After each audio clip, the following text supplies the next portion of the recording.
I want entire Janasena party MLAs and MPs, entire Janasena party MPs and MLAs and ministers, raise your voice against any kind of law and order situations.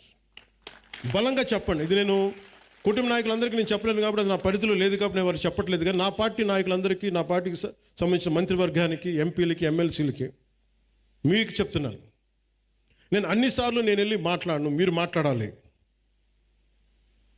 మీరు కూర్చోబెట్టి law and ఆర్డర్ని మట్టుకు కూర్చోబెట్టి కులాలని రాజ్యంగా వాడుకుంటే మట్టుకు మీరు కామ్గా ఉంటే కుదరదు. నన్ను దయచేసి మీ అందరికీ చేతులెత్తి నమస్కరిస్తున్నా.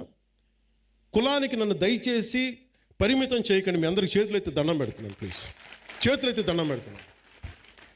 దేశం బాగుండాలి, రాష్ట్రం బాగుండాలి, ప్రజలు బాగుండాలని కోరుకుంటే కూర్చోబెట్టి కులం కులం కులం అని చెప్పి ఎవడో క్రిమినల్ కులంలో కూర్చొని చేస్తే నన్ను ఏం చేయమంటారు? దానికి నేను బాధ్యత వహించాలా? దానికి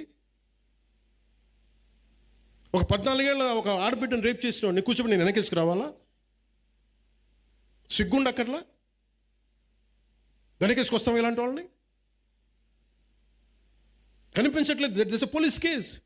ఆ కన్సర్న్ ఎస్ఐ మీద మనకి సిఐ మీద ఎవరిని వెళ్తాయి కేసులు. ఇలా మాట్లాడాలంటే ఆ చంపిన సదరు వ్యక్తులు కూడా అదే కులం వ్యక్తులను, ఆడబిడ్డలను పాటు చేశారు వీళ్ళు. అవి కూడా మాట్లాడాలి కదా.